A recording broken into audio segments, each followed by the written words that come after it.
صحیح بخاری حدیث نمبر 16۔ نبی کریم صلی اللہ علیہ وآلہ وسلم نے فرمایا، 3 خصلتیں ایسی ہیں کہ جس میں یہ پیدا ہو جائیں اس نے ایمان کی مٹھاس کو پا لیا۔ اول یہ کہ اللہ اور اس کا رسول اس کے نزدیک سب سے زیادہ محبوب بن جائیں۔ دوسرے یہ کہ وہ کسی انسان سے محض اللہ کی رضا کے لیے محبت رکھے۔ تیسرے یہ کہ وہ کفر میں واپس لوٹنے کو ایسا برا جانے جیسا کہ آگ میں ڈالے جانے کو برا جانتا ہے۔ صحیح بخاری حدیث نمبر 17۔ حضور اکرم صلی اللہ علیہ وآلہ وسلم نے فرمایا، انصار سے محبت رکھنا ایمان کی نشانی ہے، اور انصار سے کینہ رکھنا نفاق کی نشانی ہے۔ صحیح بخاری حدیث نمبر 18۔ رسول اللہ صلی اللہ علیہ وسلم نے اس وقت جب آپ کے گرد صحابہ کی ایک جماعت بیٹھی ہوئی تھی فرمایا کہ مجھ سے بیعت کرو اس بات پر کہ اللہ کے ساتھ کسی کو شریک نہ کرو گے، چوری نہ کرو گے، زنا نہ کرو گے، اپنی اولاد کو قتل نہ کرو گے، اور ناعمدن کسی پر کوئی ناحق بہتان باندھو گے، اور کسی بھی اچھی بات میں اللہ کی نافرمانی نہ کرو گے۔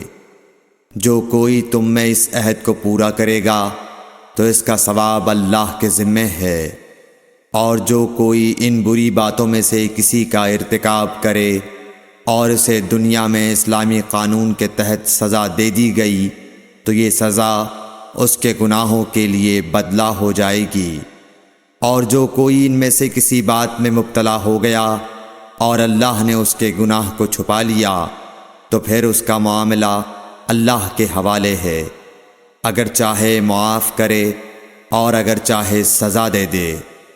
عبادہ کہتے ہیں کہ پھر ہم سب نے ان سب باتوں پر آپ صلی اللہ علیہ وسلم سے بیعت کر لی۔ صحیح بخاری حدیث نمبر 19۔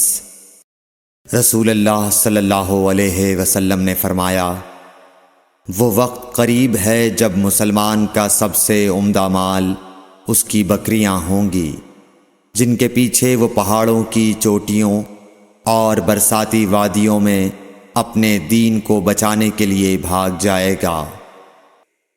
صحیح بخاری حدیث نمبر 20۔ رسول اللہ صلی اللہ علیہ وسلم کسی کام کا حکم دیتے تو وہ ایسا ہی کام ہوتا جس کے کرنے کی لوگوں میں طاقت ہوتی۔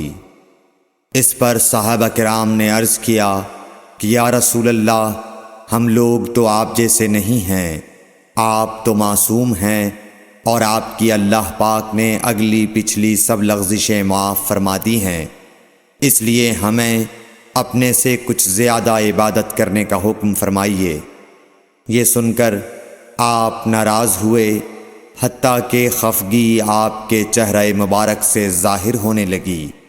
پھر فرمایا کہ بے شک میں تم سب سے زیادہ اللہ سے ڈرتا ہوں، اور تم سب سے زیادہ اسے جانتا ہوں، پس تم مجھ سے بڑھ کر عبادت نہیں کر سکتے۔